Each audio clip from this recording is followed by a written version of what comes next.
Hi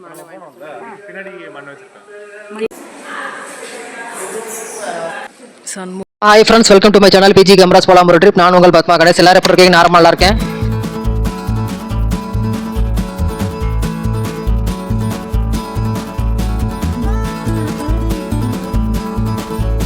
okay, இன்னைக்கு இந்த வீடியோவில் நம்ம என்ன பார்க்க போகிறோம்னு பார்த்தீங்கன்னா, வர்ற ஜூலை மாதம் 29 ஆடி தபசுங்க. ஹரியும் அரணும் ஒன்று என்பதை உலகுக்கு உணர்த்தும் விதமாக இறைவன் சங்கர நாராயணராக தோன்றிய அற்புதமான திருத்தலம் சங்கரன் கோவில், சங்கர நாராயணர் ஆலயங்க. இக்கோவிலை பற்றியும் இக்கோவிலில் அமைந்துள்ள சிறப்பான விஷயங்களை பற்றியும், இந்த கோவிலில் வருடந்தோறும் ஆடி மாதத்தில் நடைபெறும் ஆடி தபசு பற்றியும் பார்க்கலாம். தென்காசியிலேருந்து 45 கிலோமீட்டர் தொலைவில் இருக்கிறதாங்க சங்கரன் கோவில். இங்கே தாங்க அருள்மிகு சங்கர நாராயண சுவாமி கோவில் இருக்குங்க. இக்கோவிலானது உக்கிரபாண்டியன் எனும் மன்னனால் கட்டப்பட்டதுங்க. கோவிலோட தொன்மை ஒரு 1022ஆம் ஆண்டு கட்டப்பட்டிருக்கலாம் அப்படின்னு அறியப்படுது. கோவிலின் தல வரலாறுங்க. இங்கே இருக்கிற கோமதி அம்மன் சிவனை வேண்டி ஊசி முனை மேலிருந்து தவம் செய்த யோகினிங்க. முன்னொரு காலத்தில் கோமதி அம்பாள் சன்னதி முன்னாடி நாகச்சுனை ஒன்று இருந்ததுங்க. அங்கே சங்கன் பதுமன் அப்படிங்கிற 2 நாக அரசர்கள் இருந்தாங்க. அவர்களுக்குள் சிவன் பெரியவரா விஷ்ணு பெரியவரா அப்படின்னு சண்டையில அவர்கள் கோமதி அம்மன்கிட்ட சென்று முறையிட, சங்கன் பதுமன் மட்டுமின்றி இறைவனின் முழு வடிவத்தை உலக மக்கள் உணர வேண்டும் என அம்மன் சிவனிடம் வேண்ட, அம்மனின் வேண்டுகோளுக்கு இணங்க சிவனும் திருமாலும் இணைந்து சங்கர நாராயணராக காட்சியளித்தாங்க. கடவுளர் இருவருமே சமம் என்றும் அன்பினாலும் தியாகத்தாலும் மட்டுமே இவர்களை அடைய முடியும் என்றும் சிவனும் திருமாலும் இணைந்த சங்கரநாராயணர் தோற்றத்தால் உணர்த்தப்பட்டதுங்க. நாகர் இருவரும் இறைவனை வழிபட்டு கோமதி அம்மனுடைய தங்கிட்டாங்க. நாகங்கள் அம்மனுடன் குடியிருப்பதால் இந்த தேவியை வணங்குவதன் மூலம் பயத்தை போக்கலாம். இங்குள்ள புற்றுமண் ரொம்ப பிரசித்தி பெற்றதுங்க. புற்றுமண்ணை நெற்றியில் திருநீராக எண்ணி பக்தியோட பக்தர்கள் இட்டுக்கிறாங்க. மேலும் பாம்பாட்டி சித்தர் இவ்வூரிலே வாழ்ந்து தேவியின் மகிமைகளை உலகறிய செய்தாருங்க. இவரது சமாதியும் கோவிலுக்கு அருகிலேயே அமைந்திருக்குங்க. இத்தலம் தென்பாண்டி நாட்டின் பஞ்சபூத தலங்களில் மண் தலமாகும். கோவிலுக்குள்ளே வந்தீங்கன்னா முன் மண்டபத்தில் 2 பக்கமும் நிறைய கடைகள் இருக்குது. அங்கே பூஜை சாமான் கடைகள், மாலைகள் விற்கிற கடைகள், அது மாதிரி எல்லா கடைகளுமே உள்ளேயே இருக்குங்க. கோவிலில் இறைவன் சங்கரலிங்க சுவாமி என்றும் இறைவி கோமதி அம்பாள் என்றும் அழைக்கப்படுறாங்க. கோயிலில் உள்ள சன்னதிகள்.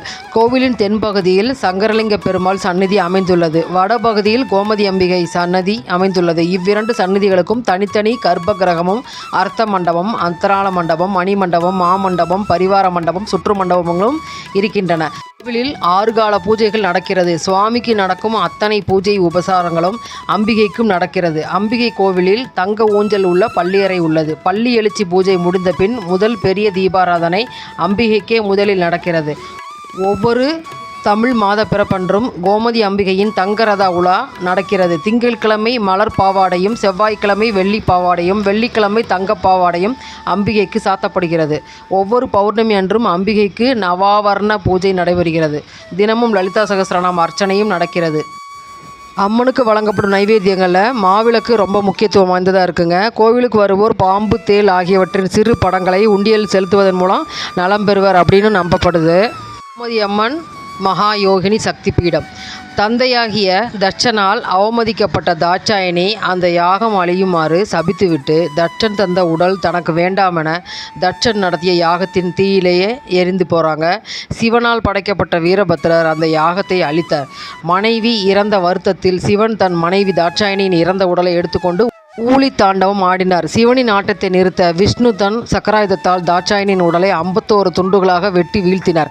பிறகு சிவன் சாந்தமானார். சிதறிய தாட்சாயணியின் உடல் பகுதிகள் விழுந்த 51 இடங்கள் பிரதான சக்தி பீடங்களாயின. அந்த உடல் பாகங்களிலிருந்து இரத்தம், சதை பாகங்கள் தெரித்து விழுந்த பகுதிகள் உப சக்தி பீடங்கள் ஆயின. அந்த வகையில் அம்பிகையின் நெற்றியின் உள்பகுதி, அதாவது குண்டலினி எலும்பி பாம்பு போல் படம் விரித்து ஆடும் பகுதியான சகசிராரம் விழுந்த பகுதிதான் சங்கரன் கோவில் அமைந்துள்ள ஸ்ரீ கோமதி அம்மன் சன்னதியாகும். இந்த கோவிலின் உள்ளே அம்மன் சன்னதியை சுற்றி அமைந்துள்ள பிரகாரத்தில் உள்ள பாம்பு புற்று வன்மீகம் அப்படின்னு அழைக்கப்படுதுங்க. இந்த புற்றுலேருந்து எடுக்கிற மண்ணை தான் பக்தர்களுக்கு பிரசாதமாக வழங்குறாங்க. இந்த மணலை உடலில் தடவி கொண்டால் நோய்கள் நீங்கும் அப்படிங்கிறதும் நம்பிக்கையாக இருக்குது. மேலும் இங்கு கோமதி அம்மன் சன்னதிக்கு எதிரில் அமைந்திருக்கும் ஸ்ரீ சக்கரத்தில் நோயாளிகள், தீய சக்திகளால் ஆட்கொள்ளப்பட்டவர்கள், மனநலமற்றவர்கள் ஆகியோரை அமர வைத்தால் நோய்கள் நீங்கும் அப்படிங்கிறது நம்பிக்கையாக இருக்குது. இக்கோவிலில் கொண்டாடப்படும் முக்கிய திருவிழாக்களில் ஆடி தபசு ஒன்றுங்க. ஆடி மாதத்தின் உத்திராட நாளில் சங்கரநாராயணர், கோமதி அம்மனுக்கும் சங்கன், பதுமன் ஆகியோருக்கும் காட்சியளித்த நாளை தான் நினைவு கூறும் வகையில் இவ்விழா ஆடி மாதத்தில் கொண்டாடப்படுது. ஆடி தபசு விழா இந்த கோவிலில் 12 நாட்கள் வெகு சிறப்பாக நடைபெறுங்க. ஆடி தபசு அன்னைக்கு காலையில் தங்கச்சப்பரத்தில் கோமதி அம்மன் எழுந்தருளி தபசு மண்டபம் வருவாங்க. சாயந்தரம் 4 மணிக்கு ஈசன் சங்கரநாராயணராக வெள்ளி ரிஷப வாகனத்தில் தெற்கு ரத வீதியில் உள்ள காட்சி மண்டப பந்தலுக்கு வருகை தருவாருங்க. தொடர்ந்து அம்பாளும் காட்சி மண்டப பந்தலுக்கு எழுந்தருளுவாங்க. அங்கு அம்பாள் தனது வலது காலை உயர்த்தி இடது காலால் நின்றவாறு தலையில் குடம் வைத்து அதை இரு கைகளால் பிடித்தபடி தபசு காட்சி தருவாங்க. சாயந்தரம் 6 மணிக்கு ஈசன் சங்கரநாராயணராக அம்பாளுக்கு காட்சி தருவார். அப்போது பக்தர்கள் தங்கள் வயலில் விளைந்த பொருட்களான நெல், பருத்தி, கம்பு, சோளம், பூ, மிளகாய் போன்றவற்றை சூறை விடுதல் என்ற பெயரில் அம்பாள் மீது வீசி எறிந்து நேர்த்திக்கடன் செலுத்துவாங்க. ஸ்ரீ கோமதி அம்மன் சந்நிதி இங்கு ஸ்ரீ சங்கரநாராயண சுவாமி கோவிலின் உள்புறம் தனி தங்க கொடிமரத்துடன் தனி கோவிலாக கிழக்கு நோக்கி அமைந்துள்ளது. இக்கோவில் இறைவன் சங்கரலிங்க பெருமானின் மற்றொரு சிறப்பு, ஆண்டுதோறும் செப்டம்பர் மற்றும் மார்ச் மாதங்களில் 21, 22, 23ஆம் தேதிகளில் சூரிய ஒளி மானுடர்கள் சென்று தரிசனம் செய்யும் வாசல்கள் வழியாகவே நீலவாக்கில் சென்று லிங்கத்தின் வலப்புறமாக விழத்துவங்கி சிறிது சிறிதாக நகர்ந்து சிவலிங்க திருமேனி முழுதும் வியாபிக்கும். அதுபோல் இந்த கோவிலில் சங்கரநாராயணர் சந்நிதியில் காலையில் நடைபெறும் பூஜையில் துளசி தீர்த்தம் தர்றாங்க. மத்தியானம் மற்றும் மாலை இரவு பூஜைகளில் திருநீர் பிரசாதமாக வழங்கப்படுது. சங்கரநாராயணருக்கு வில்வமும் துளசியும் சாத்தப்படுது. இங்கு சங்கரநாராயணருக்கு அபிஷேகம் கிடையாதுங்க. ஸ்படிகலிங்கமாக வெள்ளிப்பேலையில் உள்ள சந்திர மௌலீஸ்வரருக்கு தான் அபிஷேகம் பண்ணுறாங்க. இத்தல உற்சவருக்கு சிவராத்திரி மற்றும் ஏகாதசி நாட்களில் அபிஷேகம் நடக்குதுங்க. ஆடி தபசு நாளில் இந்த உற்சவரை அம்பாளுக்கு சங்கரநாராயணராக எழுந்தருளி காட்சி தருகிறார்.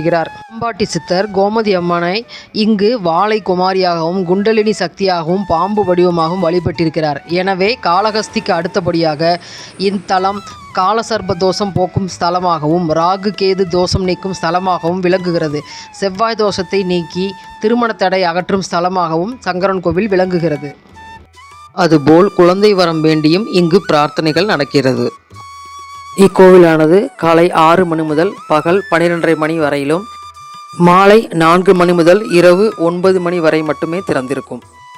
இந்த வீடியோ உங்களுக்கு பயனுள்ளதாக இருக்கும், பிடிச்சிருக்குன்னு நம்புகிறேன். மற்றும் ஒரு நல்ல பதிவில் சந்திக்கிறேன். நன்றி.